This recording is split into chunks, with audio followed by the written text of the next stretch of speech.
여섯 번째로 래퍼라고 불리는 클래스들이 있습니다. 여러분들께서 이것도 역시 자료형과 마찬가지로 생각하셔야 되는데요.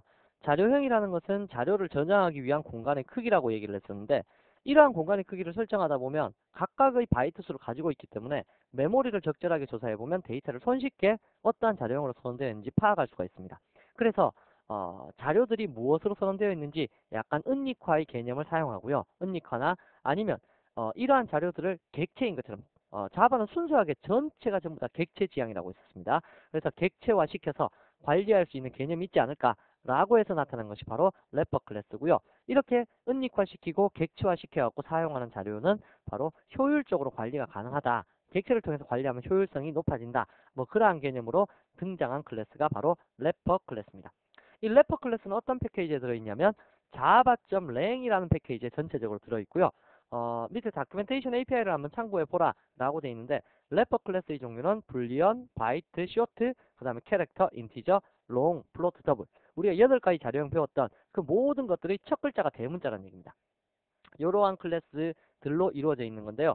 여기서 주의해서 보실 것은 캐릭터가 CHAR이 아니라 CHARACTER, 다음에 인티저가 INT가 아니라 INTGER, 이러한 식의 이름으로 좀 길게 표시가 되어 있다. 요 정도만 기억을 해주시면 될 거고요. 일단 래퍼 클래스도 클래스 파트이기 때문에 API에서 한번 살펴는 보실 텐데, 여러분들께서 스스로 직접 살펴는 보시지만 이러한 내용들을 직접 분석을 해보고 메소드 사용해보고 이러한 부분들은 전부 다 클래스를 배우고 난 이후에 API 본격적으로 활용할 때 공부를 해보시기 바랍니다.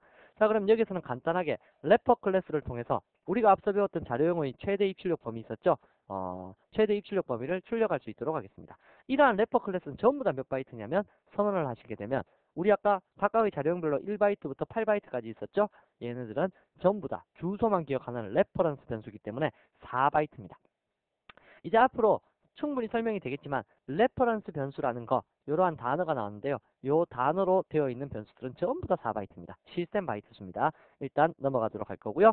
자, 예제 한번 만들어 보죠. 자, 10번째 예제를 만들어 보겠습니다. EXAM 언더바 10. 자, 10번째 예제에서 래퍼라고 불리는 것들. 자, 제가 앞서도 설명을 드렸지만 여러분들께서 java.lang이라는 패키지에 들어있는 것들은요, 굳이 위에다가 import java.lang에 있는 것들을 사용하겠습니다, 뭐 이렇게 안 적더라도 사용이 가능하다라고 말씀을 드렸었어요. 그래서 적으셔도 되고 안 적으셔도 된다라면 뭐 굳이 적을 필요가 없겠죠. 그러나 뭐 적어놓고 사용하신다고 해도 문제가 될 것은 없습니다. 스트링, 하다못해 스트링이라는 요 클래스도 java.lang에 있었잖아요. 기억해 두시고요. 시스템 클래스도 마찬가지. 자, 그러면 바이트 수의 입출력 범위부터 한번 알아보도록 하죠. 변수 공간에 담아서 바이트하고 중간중간 하나씩 합시다. 바이트하고 그 다음에 캐릭터하고 그 다음에 플로트, 이 정도만 한번 보도록 할까요? 인티저하고 플로트. 그러면 바이트의 최소값 a 언더바 min 미니멈 값은 바이트, 앞에 자료형은 첫 글자가 소문자였죠. 근데 바이트 대문자로 하셔갖고 미니멈 언더바 밸류 라고 하시면 최소값이 담기게 되는 거고요. 다음 바이트 a 언더바 맥시멈 하시게 되면 바이트 점 맥시멈 언더바 밸류 라고 적으시게 되면 이렇게 최대값이 요게 담깁니다. 다음에 그 다음으로 캐릭터 한번 해보자 그랬죠. 캐릭터 b 언더바 미니멈 값은 character 캐릭터 점 미니멈 언더바 밸류 이렇게 담으시면 될 거고요. 캐릭터 b 언더바 맥시멈은 character 캐릭터 점 maximum 언더바 value 이렇게 적으시면 될 겁니다. 다음 인티저 값도 한번 해보자고 했었죠. c 언더바 minimum 값은 intger 인티저 점 maximum minimum 언더바 value. 인티저의 미니멈이 얼마라고요? 그렇죠. 마이너스 21억 4748만 3648이 미니멈 값이었다라는 거 기억나실 겁니다. 다음으로 플로트도 한번 해보자고 했었죠. 플로트 d 언더바 미니멈은 FLOAT 플로트 점 미니멈 언더바 밸류 다음에 플로트 d 언더바 맥시멈은 플로트 점 맥시멈 언더바 밸류 라는 식으로 표시를 할 수가 있다는 얘기입니다. 자, 한번 출력해 봅시다. system.out.println 바이트는 어떻게 표시가 되냐면 a 언더바 미니멈에서부터 a 언더바 맥시멈까지가 표시가 될 거고요. 다음에 system.out.println 캐릭터는 b 언더바 미니멈에서부터 다음에 b 언더바 맥시멈까지로 표시가 될 거고요. system.out.println 인티저 같은 경우는 c 언더바 미니멈에서부터 c 언더바 맥시멈까지. 다음 마지막 플로트 같은 경우는 d 언더바 미니멈의 값에서부터 d 언더바 맥시멈까지가 표시되는 영역이다 라고 되어 있는데, 이거 출력시켜 보시면 좀 재밌는 값이 나타날 겁니다. 실행을 시켜 보시게 되면 다른 건 관계가 없는데요, 다른 건 정상적으로 잘 출력되었어요. 근데 캐릭터 같은 경우 여기 물음표가 딱 찍혔습니다. 왜냐면 잘 보십시오. 제가 아까도 얘기를 했었지만 캐릭터를 출력할 때 이거 문자열과 덧셈하면 나열이 된다 그랬죠. 나열되면 이게 숫자로 나타난다고요, 문자로 나타난다고요? 당연히 문자화되어서 나타납니다. 그래서 해당 아스키 코드값 0번의 아스키 코드값 0번은 널 문자니까 아무것도 없다는 뜻이고요. 65,535번의 문자값은 엉뚱한 문자값이 되겠죠. 그래서 물음표라는 문자값이 나타나게 된 겁니다. 인티저는 마찬가지 마이너스 21억 4748 3648까지고요. 47까지고요. 다음에 플로트 입출력 범위는 이렇게 지수 표시 방식으로 이렇게 표시가 되어 있다라는 거네요. 그렇더라면 캐릭터도 정상적인 숫자로 보고 싶다라고 하면 형변환 필요하다 그랬죠. 인티저로 형변하시면 데이터 손실 없이 처리가 가능하겠네요. 그래서 인티저로 이렇게 괄호 열고 강제 형변환 시켜주시게 되면 이제 0부터 65,535번이라는 숫자 값을 보실 수 있게 될 겁니다.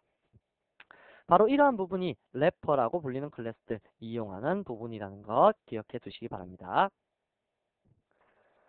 마지막 7번째 내용은 아이덴티파이어의 초기화 부분인데요. 앞서서도 한번 설명을 드렸지만 우리가 자료형을 선언을 하고 나서 변수를 선언하고 나서 초기화하지 않은 상태에서 사용을 하면 에러가 난다 라고 말씀드린 바가 있었습니다. 그래서 여러분들께서 그러한 데이터를 어떠한 것은 초기화를 시켜야 되고 어떠한 것은 초기화시키지 말아야 될지 그것을 한번 살펴보기 위해서 제가 한번 적어봤는데요. 우선 데이터들은 지역 변수와 멤버 필드로 나눠질 수가 있습니다. 지역 변수와 멤버 필드의 영역에 대해서는 앞서 어떠한 구분, 데이터가 담을 수 있는 클래스가 담을 수 있는 데이터 요래 갖고 한번 설명을 드린 바가 있었는데요.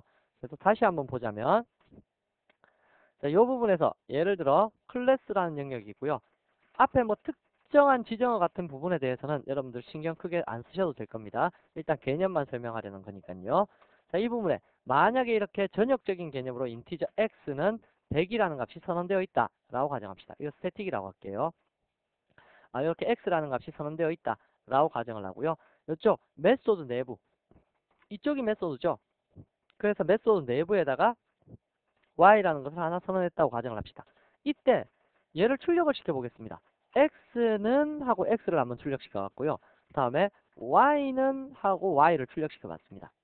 그런데 문제는 x는 지금 에러가 안 났죠. 빨간색 줄이 안 그어졌어요. 근데 y 같은 경우는 지금 빨간색 줄이 그어졌죠. 다시 말하면 얘는 반드시 초기화시켜야 된다는 얘기입니다. 여기에 마우스 대보시면 그 앞에서도 한번 읽어봤었지만 the local variable, 지역 변수 y는 may not have been initialized, 초기화되지 않았다. 이렇게 됩니다. 자, 이럴 때 x는 왜 에러가 나지 않았느냐? 이거 멤버 필드로 사용되는 요 영역은 초기화하지 않으면 자동으로 0값으로 초기화가 됩니다. 그래서 여러분들께서 0값이나 디폴트 값, 불리언 같은 경우는 폴스가 디폴트 값이고요. 캐릭터 같은 경우는 널 문자 값이 디폴트 값입니다. 그래서 대부분이 0값이 디폴트 값이니까 여러분들 알아두시고요. 디폴트 값으로 초기화되니까 그냥 사용이 가능한데 얘 같은 경우는 반드시 0이면 0이라고 초기화를 시켜주셔야지 출력이라도 해볼 수 있다라는 거 기억을 해두시기 바랍니다. 그래서 지역 변수라는 것은 메소드 내에서만 사용되고 소멸되는 변수로서 이러한 변수들은 선언되는 영역에 따라서 잘 보세요. 예를 들어 이 변수가 요 블록 시작할 때 선언이 되었잖아요. 요 지역 변수. 지역 변수라는 것은 이렇게 메소드 안에 있는 변수를 지역 변수라고 합니다. 자, 이 변수가 요 블록에서 선언되었으면 언제 끝나냐면 이 블록 닫히는 곳이 어딥니까? 닫히는 곳이 이쪽이겠죠. 그래서 여기에서 소멸이 된다라는 뜻이고요. 만약에 이제 나중에 배우시게 되겠지만 y가 0보다 크다면 인티저 g는 300을 대입하십시오. system.out.println 뭐 하셔서 g를 한번 출력해 보겠다. 이건 뭐 if가 중요하다는 얘기가 아니고요. if문은 어차피 여러분들 배우시게 될 거고요. 여기에서는 무엇이 중요하냐면 요렇게 클 경우에 요 인티저 g라는 값이 선언된 영역이 요 블록 다음에 선언되었죠. 그렇다면 요 변수는 언제 소멸이 되냐면 요때 소멸이 되어버립니다. 그래서 만약에 이쪽 밖에서 system.out.println g는 하고 g를 딱 출력하려고 해보면 g가 없다고 나와요. 여기에 x 표시에 마우스가 되면 g cannot be resolved. g를 해석할 수가 없다. 이해할 수가 없다. 다시 말하면 g는 이미 요 블록 끝날 때 소멸이 되어 버렸기 때문에 그래서 사용할 수가 없다는 겁니다. 그래서 전역 변수가 아닌 이상에서는 지역 변수에서는 어느 블록 다음에 데이터가 선언되었느냐에 따라서 그 데이터 소멸되는 위치가 지정된다는 거, 그걸 이야기한 것이 바로 요거고요. 그래서 여러분들께서 멤버 필드와 지역 변수 요것에 대해서 잘 알아두시고, 각각의 데이터 메모리를 따져봤을 때 레지스터 메모리 빼고 레지스트리 메모리 빼고요. 요 힘 영역의 데이터도 자동적으로 초기화가 됩니다. 그리고 여기 스태틱 영역의 데이터도 어떠한 상수값을 가지거나 상수값 가지지 않는 스태틱의 경우에도 자동적으로 초기화 되지만 요 부분만큼은 초기화가 되지 않아요. 요 부분은. 그래서 요 부분에 할당되는 것이 대부분 지역 변수들인데요. 요 런타임 스택 영역에 할당되는 데이터는 반드시 초기화를 시켜서 사용을 하셔야 된다라는 거. 초기화하지 않고 사용했을 때는 아까처럼 exception이 발생하게 된다. 실행 시에 에러가 발생하게 된다라는 거. 그리고 컴파일 시에 에러가 발생되는 부분들도 있습니다. 그러한 부분들 잘 체크해 두시기 바랍니다. 자, 그러면 이번 라운드 꽤나 많은 내용들을 다뤄봤었는데요. 가장 중요한 것은 자료형 외우시는 거하고 형 변환, 어떨 때 어떠한 식으로 형 변환을 시켜야 되는지 캐스팅하는 부분을 잘 암기해 두셔야 됩니다. 이번 파트에서는 모든 걸 다 외우셔야 되고요. 다음 라운드 4라운드로 가기 전에 여러분들께서 이 내용들을 충분히 숙지하지 않는다면 앞으로 정말 자바 공부하시기 힘드실 겁니다. 그래서 첫 번째 과제로는 이 두 가지 암기하기고요. 역시 그러한 암기사항에 대해서 여러분들이 충분히 암기하셨는지 테스트 해볼 수 있는 내용이 교재 86에서 88까지 체크사항들이 있으니까 역시 마찬가지 암기를 해 두시면 좋겠습니다. 라운드 3 꽤나 길었는데 듣느라고 수고하셨습니다.